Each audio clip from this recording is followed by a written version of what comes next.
आइए हम चर्चा करते हैं इंसानी अस्तित्व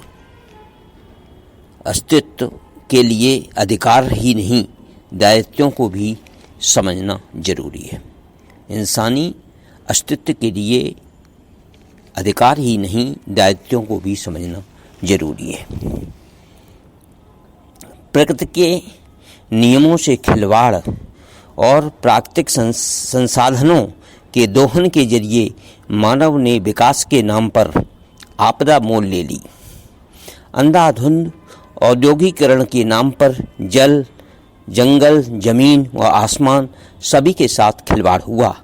जो नदी, तालाब व झील हमें जीवन अमृत प्रदान करते थे, आज उनमें प्रदूषक तत्वों ने जहर पैदा कर दिया है। बेहिसाब कृत्रिम उर्वरकों के इस्तेमाल ने धरती की सेहत के साथ साथ लोगों की सेहत पर भी बड़ा असर डाला है। उद्योगों की चिमनियां, मोटर वाहनों और अन्य स्रोतों से निकलने वाले धुआं साफ हवा में समाता गया। जंगल और जैव विविधता भी हमारे पर्यावरण के नुकसान की भेंट चढ़ रहे हैं। ऐसे में बिना पर्यावरण को स्वस्थ और स्वच्छ किए बिना हम सभी को कैसे शुद्ध पानी, हवा आदि मुहैया करा पाएंगे।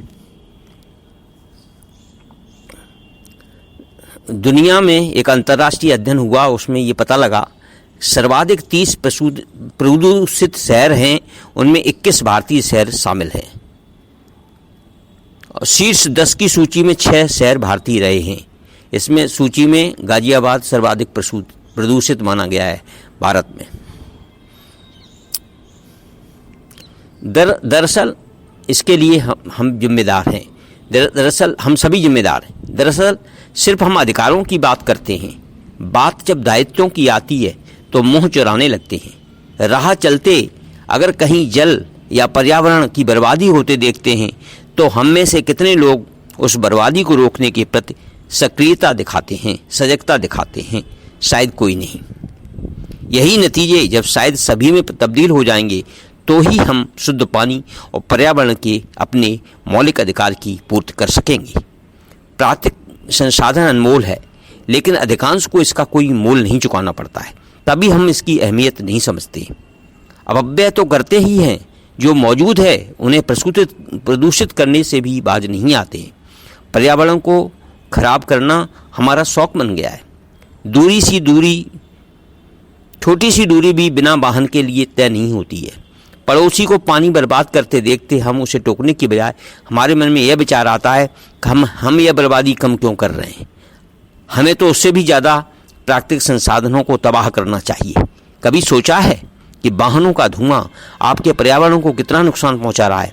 अपनी गलतियों को सुधारने का काम सरकार के जिम्मे छोड़ना कहाँ तक उचित और न्याय संगत है? यह सही है कि कल्याणकारी सरकार में उसके नागरिकों की हर दिक्कत दूर करने की बात अंतर्निहित है, लेकिन उसके सामने तमाम चुनौतियां हैं।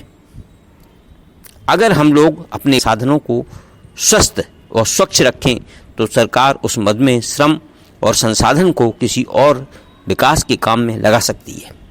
ऐसे में निजी स्तर पर भी सभी जल स्रोतों को संरक्षित और पुनर्जीवित करने की जरूरत है। जल संग्रह, भूजल संरक्षण को बढ़ावा देने की जरूरत है। उपलब्ध जल का तार्किक और समुचित उपयोग होना चाहिए। तटवर्ती प्रदेशों को अपने कर्तव्यों का पालन करते हुए नदी को साफ रखने में योगदान देना चाहिए। जल संसाधन सेवाओं को पानी की वास्तविक कीमत बतानी चाहिए और विभिन्न समाजों से उनकी आर्थिक स्थिति के अनुसार उनके लिए भुगतान लेना चाहिए। ऐसा ही नहीं, समाज के तमाम लोग इस बात को लेकर अन्य मनस्क हैं कि कुछ लोग बड़ी शिद्दत से प्राकृतिक संसाधनों को सहेजने की यत्न में दिन रात जुटे हैं। हमें उनका अनुकरण करना चाहिए, क्योंकि ये जल जो है सीमित मात्रा में उपलब्ध है, विकल्पहीन संसाधन है। यह जीवन, समाज और अर्थव्यवस्था का आधार है और अपने कई मूल्यों और लाभों को समेटे हुए है। दुर्भाग्य यह है कि नियोजक और अधिसंख्यक लोग यह नहीं समझ पा रहे हैं कि पानी जनजीवन, अर्थव्यवस्था, पर्यावरण और समाज के लिए कितना अहम है। देश के कई हिस्सों में, बड़े हिस्सों में पानी की किल्लत गहराती जा रही है। इसके बावजूद भी हम उस पर ध्यान नहीं दे पा रहे हैं। हमारे तमाम जो संसाधन हैं उनके लिए सरकार के साथ साथ हम सबकी जिम्मेदारी है कि सभी को स्वच्छ पेयजल मिले। स्वच्छ पेयजल की उपलब्धता ही मौलिक अधिकार है। सरकार को भी ये सुनिश्चित करना चाहिए, लेकिन यह विशाल जिम्मेदारी है, इसमें देश के सभी लोगों की सक्रिय सहभागिता बहुत जरूरी है। जल आपूर्ति का बुनियादी ढांचा बेहतरीन स्थिति में होना चाहिए। अपशिष्ट जल के इस्तेमाल का मुख्य मंत्र है प्रदूषण में कमी, मिलावट को खत्म करना, प्रदूषित जल का सुरक्षित इस्तेमाल और पोषक तत्वों की प्राप्ति। शहर सिंचाई के पानी का इस्तेमाल क्षेत्र में होने वाले खेतीबाड़ी के लिए कर सकते हैं। स्थानीय बगीचे, लॉन, वानिकी को बचाए रखना चाहिए क्योंकि ये किसी भी शहर के फेफड़ों के रूप में काम करते हैं। इस समय हम जो कि पानी को मौलिक अधिकार मान रहे हैं, हर भारतीय के लिए पानी एक मौलिक दायित्व भी होना चाहिए। इसके लिए ये ज़रूरी है कि हम इसके सोचने के लिए कि हम सहकारिता के लिए हर एक को अवेयरनेस लाएं। इसमें अवेयरनेस लाने से ही इस काम को अच्छी तरह से किया जा सकता है। सहकारी से ही सद्भाव, सहकार से अस्तित्व संभव होता है। सहकारी जल प्रबंधन से जल संरक्षण संवर्धन गतिविधियों को परंपरा बनाया और शुद्धता सुनिश्चित करने के लिए जल को उपभोग की भौतिक वस्तु मात्र मानने की बजाय सांस्कृतिक तत्व के रूप में प्रतिष्ठित किया जाए। कुआं, तालाब बनाए जाएं। झाड़, झुकाव, झीम, जीव, भूमि के रंग, आवाह आदि के विश्लेषण से निर्जल प्रदेश में भी भूमिगत जल की उपस्थित स्थिति को पहचान करने का सरल और ज्ञान तंत्र विकसित किया जा सकता है। इस ज्ञान को जन जन तक पहुंचाने के लिए प्रयास जरूरी है। हम याद रख सकें कि जब जब इस समय सिद्ध ज्ञान तंत्र की उपेक्षा की गई है, तब तब अकाल दुष्काल साबित हुआ है, समृद्धि लाने वाली बाढ़ विनाशक बनी है। बावजूद इसके हम यही कर रहे हैं। क्या हम करें?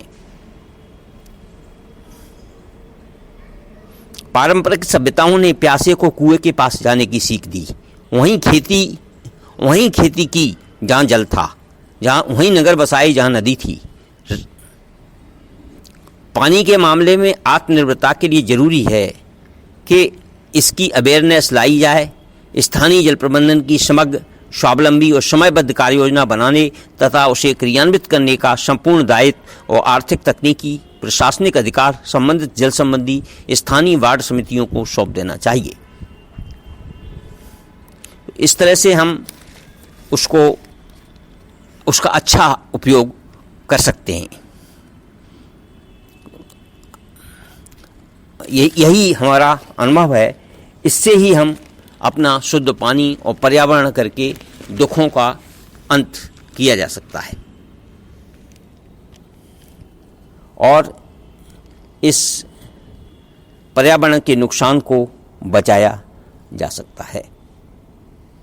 इसलिए इसके लिए हम अपने अधिकार ही नहीं, दायित्वों को भी समझना आवश्यक है। इसलिए हम इसके लिए प्रयास करें तो हम प्रकृति के साथ जुड़ सकते हैं तथा इससे मानव जाति की, मानव अस्तित्व की बहुत बड़ी सहायता हो सकती है और आगे आने वाले पीढ़ियों के लिए हम मानव प्राकृतिक संसाधन को बचा सकते हैं, रख सकते हैं, संजो सकते हैं और पानी की उपलब्धता के लिए फ्यूचर प्लानिंग भी कर सकते हैं।